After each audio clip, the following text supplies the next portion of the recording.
أعوذ بالله من الشيطان الرجيم. بسم الله الرحمن الرحيم.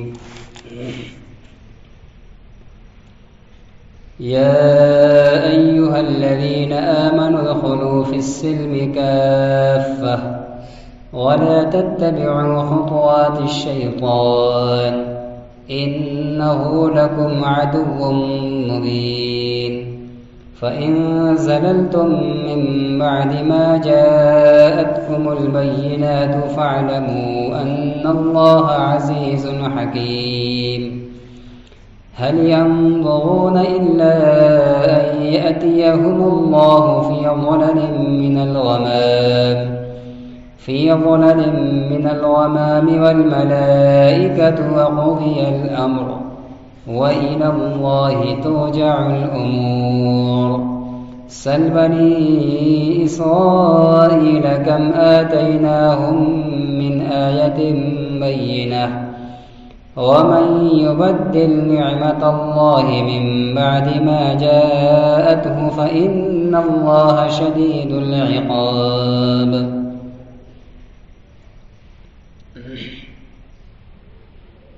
یا ایھا الذین آمنوا ادخلوا فی السلم کافۃ، اے ایمان والو اسلام کے اندر پورے کے پورے داخل ہو جاؤ. ولا تتبعوا خطوات الشیطان، اور شیطان کے نشان قدم پر مت چلو. انہ لکم عدو مبین،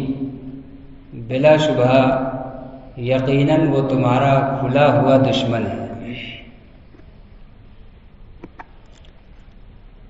اس آیت کے اندر اللہ تبارک و تعالی نے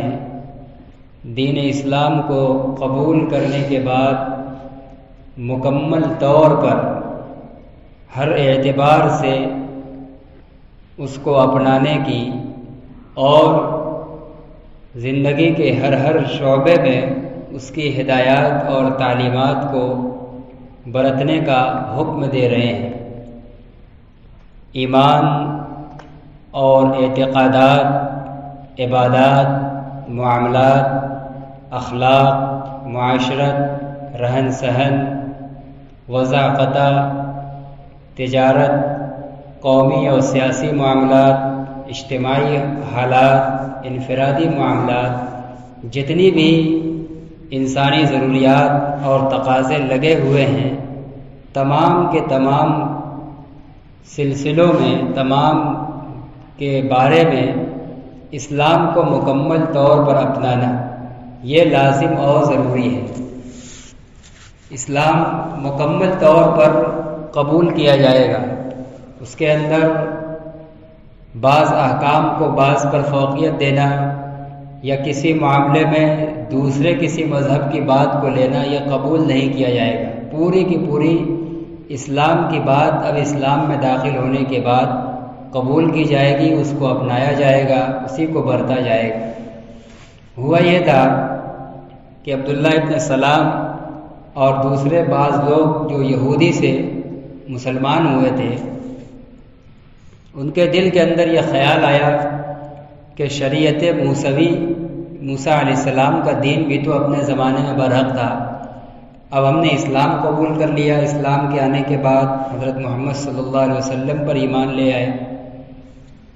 بعض ایسی چیزیں ہیں جن کو شریعت موسوی میں، موسیٰ علیہ السلام کے مذہب میں دین کا درجہ تھا اور اس میں اس کی ایک شرعی حیثیت تھی. اگر ہم اس کو برت لیں تو اب اسلام کی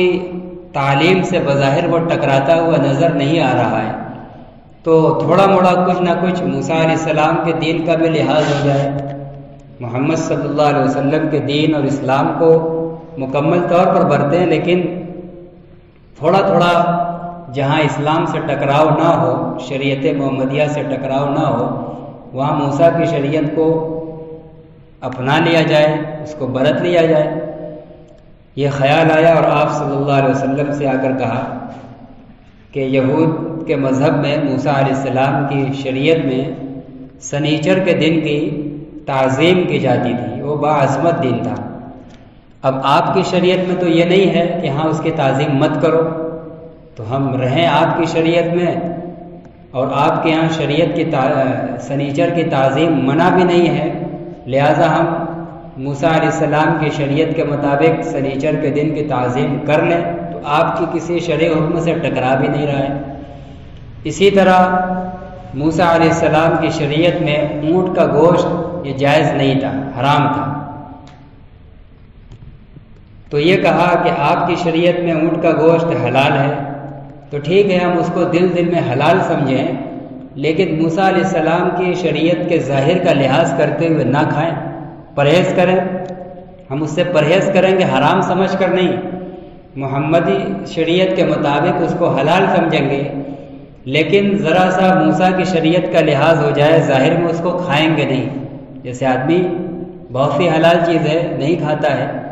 ہر حلال چیز کو آدمی کھائے یہ کوئی ضروری بھی نہیں،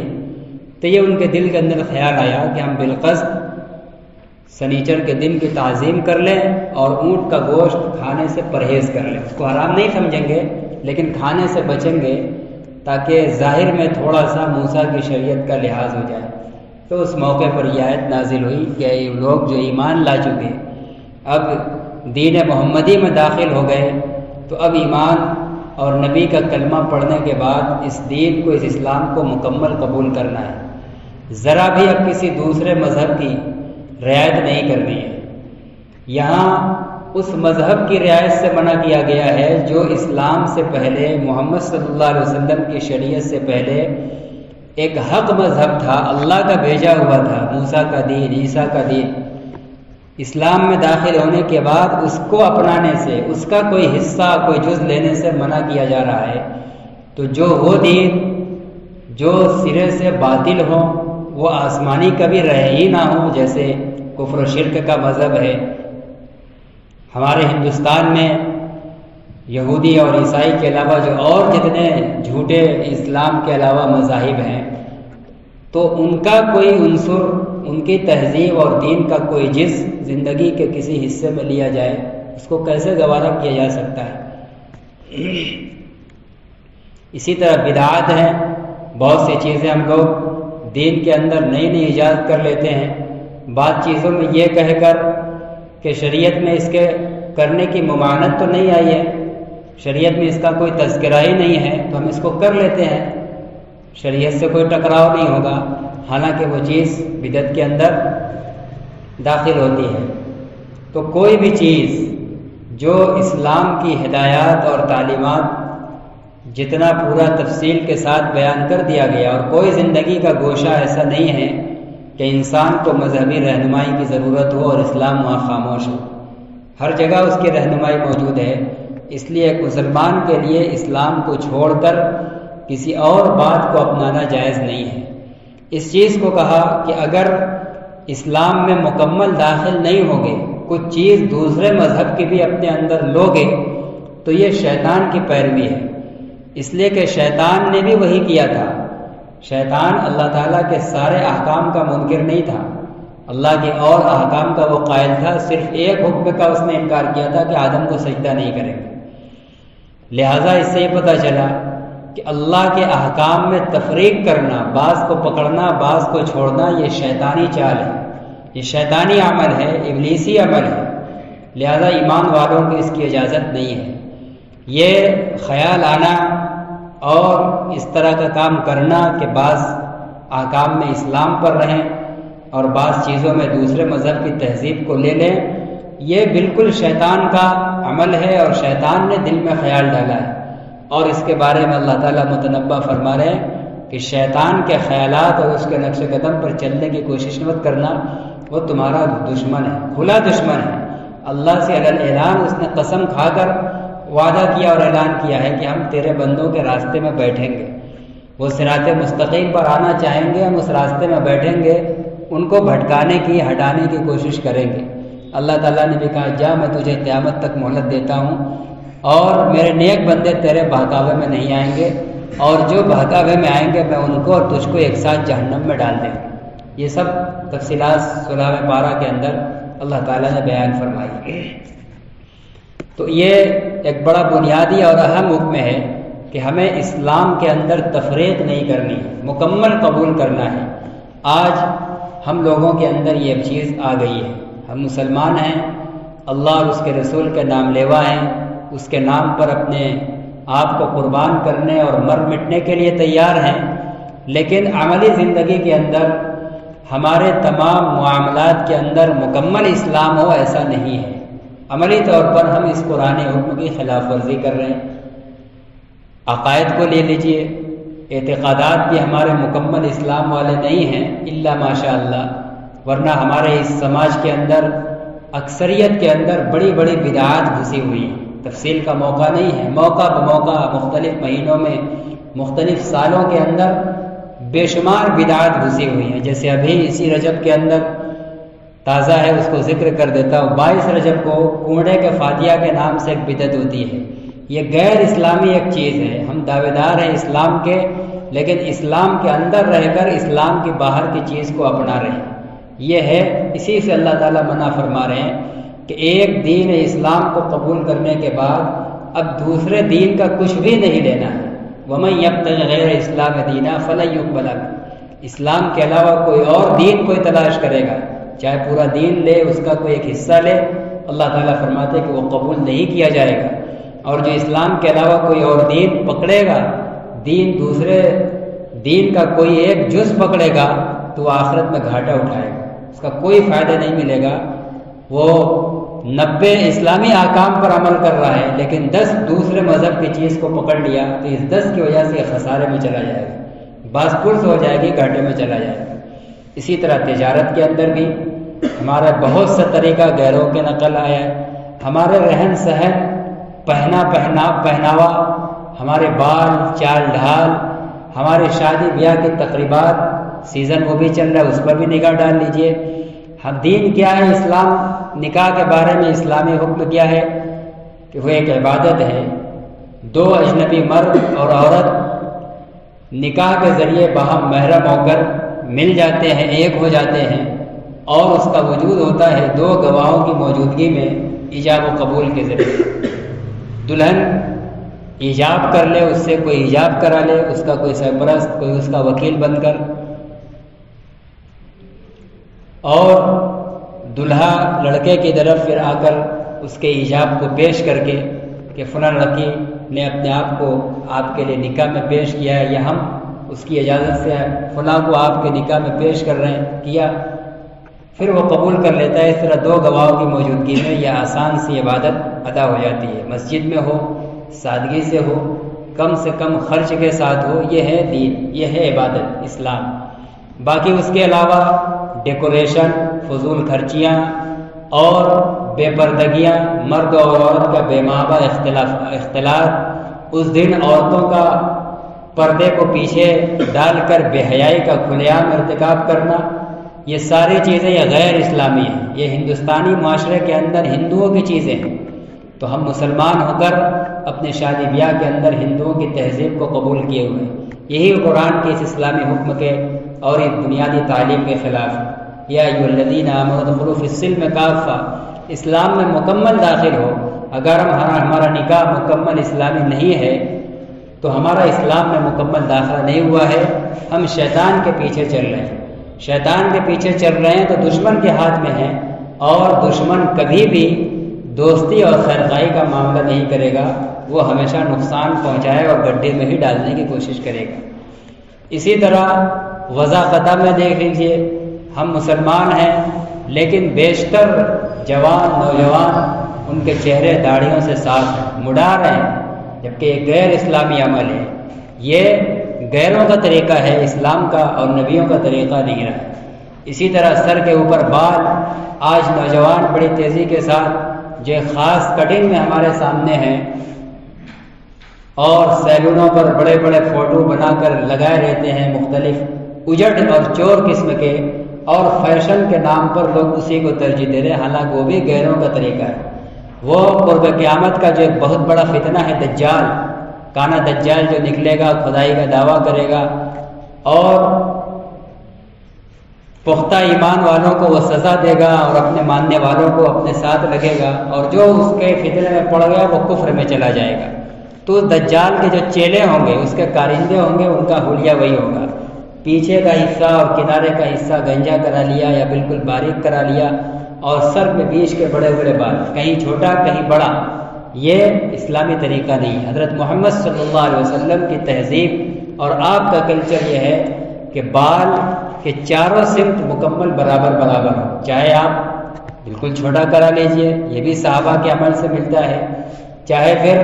کامل سنت اس بارے میں ادا کرنا چاہتے ہیں تو آپ صلی اللہ علیہ وسلم نے 3 طرح کا پٹا بال رکھا ہے، وہ بھی آپ سے ثابت ہے۔ یہ ساری چیزیں ہیں، یہ اسلامی تہذیب ہے، یہ اسلام ہے۔ ایک مسلمان کے لیے اپنے ظاہر باطن ہر اعتبار سے مکمل اسلام ہونا ہے۔ اب کوئی یہ کہے کہ ایمان تو دل میں ہوتا ہے، اس سے کیا ہوتا ہے؟ اسی سے بہت کچھ ہوتا ہے۔ اندر کے حالات کا کچھ نہ کچھ پتہ ظاہر سے چلتا ہے، ظاہر کی بڑی اہمیت ہوتی ہے۔ اسی لیے آپ دیکھتے ہیں کہ آج چھوٹے سے چھوٹے سامان اور معمولی سے معمولی چیزوں کے لیے اس کی ظاہری پیکنگ کتنی عمدہ سے عمدہ بنائی جاتی ہے، تاکہ چیز کی اہمیت اور اس کی وقت دل کے اندر بیٹھے، اس کا مارکیٹ کے اندر بھاؤ بڑھے۔ چھوٹی سی معمولی سے معمولی چیز کی پیکنگ عمدہ ترین بنائی جاتی ہے۔ اسی طرح ہمارے دل کے اندر ایمان کتنا ہے، اور پہلی نظر میں دیکھتے ہی ہم فائنل ہو جائیں کہ ہم مسلمان ہیں، یہ سارے ظاہری حلیوں سے پتہ چلے گا۔ یہ 2-4 وضاقتہ کی، بال کی، داڑھیوں کی، نکاح کی، یہ 2-4 مثالیں دے دی، ورنہ ہر شعبے کے اندر کوئی کم کوئی زیادہ اسلام کو چھوڑ کر دوسرے مذہب کی بھی کہیں نہ کہیں تہذیب کو پکڑے ہوئے ہے۔ یہ قرآن کی خلاف ورزی ہے، یہ بالکل جائز نہیں ہے۔ اسلام کی چھوٹی سے چھوٹی چیز بھی اسلام کی ہی پکڑنی ہے، کسی غیر کی کوئی معمولی چیز بھی اپنی زندگی کے اندر آنے نہیں دینا ہے، اس لیے کہ اوروں کے پاس زندگی گزارنے کے مکمل دستور نہیں ہے۔ ہمارے پاس قرآن و حدیث کی شکل میں، اسلامی تعلیمات کی شکل میں زندگی کے تمام ضروریات کا، زندگی کی بھی ضروریات کا اور مرنے کے بعد کی بھی ضروریات کا مکمل حل موجود ہے۔ یہ صرف ایک آسمانی کتاب نہیں ہے، یہ صرف چند عبادات کے مجموعے کا نام نہیں ہے، بلکہ یہ ایک پورا دستور حیات ہے، ایک نظام کائنات ہے، اور اللہ کے فضل سے ہم لوگوں کو یہ ملا ہے، تو اس کو ہم مکمل طور پر برتیں۔ ہرگز کسی بھی جگہ پر دوسرے دین کا کوئی جز اپنے اندر آنے نہ دیں، ورنہ کسی ایک جز کے بھی غیر کے آنے کا مطلب یہ ہے کہ وہاں ہم شیطان کے پیچھے چل رہے ہیں۔ لیکن شیطان نے بھی وہی کیا تھا کہ 99 احکام کو اللہ کے وہ مانتا تھا، صرف ایک احکام کا وہ منکر ہوا تھا۔ اس کا انجام کیا ہوا کہ ہمیشہ کے لیے وہ مردود اور رادہ درگاہ ہو گیا، اس کے نام کا ہمیشہ کا جز بن گیا الشیطان الرجیم، مردود اور رادہ درگاہ شیطان ابلیس، ایک کی وجہ سے۔ اور آج ہم اس ایک خطرناک دشمن کے مقابلے میں کتنی چیزوں میں غیروں کی نقالی کر رہے ہیں، کتنے مواقع پر غیروں کی تہذیبات اور تحریکیں ہمارے اندر ہیں، اس کو نکالنے کی ضرورت ہے۔ غیر کی کوئی چیز لینے کا مطلب یہ ہے کہ ہم شیطان کے ہاتھ میں ہیں، اور شیطان کے جب ہاتھ میں ہیں، اس کے قابو میں ہیں، تو اللہ متنبہ فرما رہے ہیں کہ دیکھ لو وہ کھلا دشمن ہے، اور دشمن کبھی آپ کی بھلائی نہیں چاہے گا، آپ کے مستقبل کو برباد ہی کرنا چاہے گا۔ فَإِن زَلَلْتُم مِّن بَعْدِ مَا جَاءَتْكُمُ الْبَيِّنَاتُ، کہہ رہے اگر تم لوگ پھسل جاؤ گے کھلے کھلے احکام آنے کے بعد، اتنے واضح احکام ہیں، تمام چیزوں کا حل تمہاری قرآن اور حدیث کے اندر ہے، اتنے واضح احکام کے آنے کے بعد بھی تم پھسلو گے اسلام سے اور غیروں کا کہیں نہ کہیں پکڑو گے۔ فَاعْلَمُوا أَنَّ اللَّهَ عَزِيزٌ حَكِيمٌ، اگر تم پھسل رہے ہو تو یہ یقین رکھنا کہ اللہ تعالیٰ بڑا زبردست ہے، وہ تم کو پکڑنے پر قادر ہے۔ کسی غیر مذہب کی نقالی تم کو اللہ کی گرفت سے بچا نہیں پائے گی، اور وہ بڑا حکمت والا بھی ہے کہ اس کی حکمت اور مصلحت کا تقاضا ہوتا ہے، اس لیے فوراً پکڑ نہیں فرماتا تو ہم لوگوں کو احساس بھی نہیں ہوتا کہ اتنے دن سے تو ہم کر رہے ہیں، کہاں پکڑ ہو رہی ہے۔ تو وہ حکیم ہے، وہ بڑا دانا ہے، وہ خوب سمجھتا ہے کہ کب پکڑنا ہے۔ وہ اللہ تعالیٰ کی بندوں سے یہ محبت کا تعلق یہ ہے کہ فوراً نہیں پکڑتا ہے، موقع دیتا ہے آخری سانس تک، کہ شاید سانس ٹوٹنے سے اور روح نکلنے سے پہلے پہلے اس کو سمجھ میں آ جائے اور یہ کامل اسلام میں داخل ہو جائے، اس لیے موقع دیتا ہے۔ اس لیے نہیں کہ اللہ تعالیٰ کمزور ہے، وہ بہت طاقتور ہے، تنے تنہا پوری کائنات کو سزا دینے پر قادر ہے، کوئی اس سے چوں چرا کرنے کی ہمت نہیں رکھتا۔ هل ينظرون الا ان ياتيهم الله في ظلل من الغمام، والملائکۃ وقضی الامر وإلی اللہ ترجع الامور۔ یہ آیت چونکہ خاص یہودیوں کے سوال اور ان کی سوچ کے پس منظر پہ نازل ہوئی تھی، اس لیے یہاں یہودیوں کے خیال کے اعتبار سے اس آیت کے اندر فرما رہے ہیں کہ کیا یہ یہودی لوگ یہ گمان کر رہے ہیں، یہ انتظار کر رہے ہیں اس بات کا کہ اللہ تعالیٰ ان کے پاس اور فرشتے ابر اور بدلی کے سائے میں آ جائیں۔ ان کا نظریہ یہ تھا کہ اللہ تعالیٰ کا جسم ہے، وہ جسم کے قائل تھے، اور اسلام کا اور اہل سنت والجماعت کا عقیدہ یہ ہے کہ اللہ تعالیٰ کی ذات جسم سے پاک ہے، اس کی کوئی جسم کوئی باڈی نہیں ہے۔ اللہ تعالیٰ کیسا ہے، لیس کمثلہ شیء، اس کی کوئی مثال نہیں ہے، وہ ویسا ہی ہے جیسا اس کی شان کے لائق ہے، وہ جسم سے تمام اعضاء سے بالکل پاک ہے۔ تو اب چونکہ یہودی لوگ اللہ تعالیٰ کے جسم کے قائل تھے، اس لیے ان کے نظریے کی تردید کے بغیر ان کے نظریے کو سامنے رکھتے ہوئے اللہ تعالیٰ نے کہا کہ وہ اسلام میں داخل ہونے کے بعد بھی یہودیت کو قبول کرنا چاہتے ہیں، یہودیت کی ساری چیز چھوڑنا نہیں چاہتے ہیں، غیر مذہب کی چیز اسلام میں رہتے ہوئے پکڑے رہنا چاہتے ہیں، تو کیا وہ یہ بات سوچ بیٹھے ہیں کہ اللہ تعالیٰ ابر کی طرح ایک تجلی فرمائے اور اللہ کے فرشتے آ جائیں اور یک بارگی ابھی فوراً ان کا فیصلہ کر دیا جائے، قصہ تمام کر دیا جائے؟ وہ یہی چاہتے ہیں، وہ یہودیت سے اور باطل مذہب سے اسلام میں داخل ہونے کے بعد باز نہیں آنا چاہتے، تو کیا وہ یہ سوچ بیٹھے ہیں کہ اللہ تعالیٰ ابھی آ جائیں؟ وہ تو حکمت والا ہے، اس کی حکمت کا جب تقاضا ہوگا تب سزا دے گا، فوراً نہیں دے گا۔ لیکن کیا وہ لوگ یہ چاہتے ہیں کہ اللہ ان کے پاس بدلی کے سائے میں آ جائے اور فرشتے آ جائے؟ بدلی کے سائے میں اللہ تعالیٰ کی تجلی کا ذکر اس لیے کیا گیا کہ میدان محشر میں اللہ تعالیٰ عرش سے نیچے فرشتوں سے حساب و کتاب کے لیے کرسی اپنی کرسی پر جلوہ فرمائیں گے، تو یہ ایک بادل کسی شکل سے اللہ تعالیٰ کی تجلی ہوگی، جیسے لگ رہا ہوگا کہ بادل میں کوئی چیز اتر رہی ہے، اور اس وقت فرشتوں کی بھی ایک جماعت اللہ کے ساتھ ہوگی۔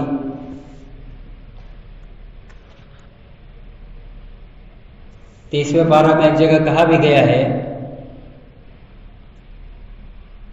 وَإِذَا دُكَّتِ الْأَرْضُ دَكَّتْ، کیا ہے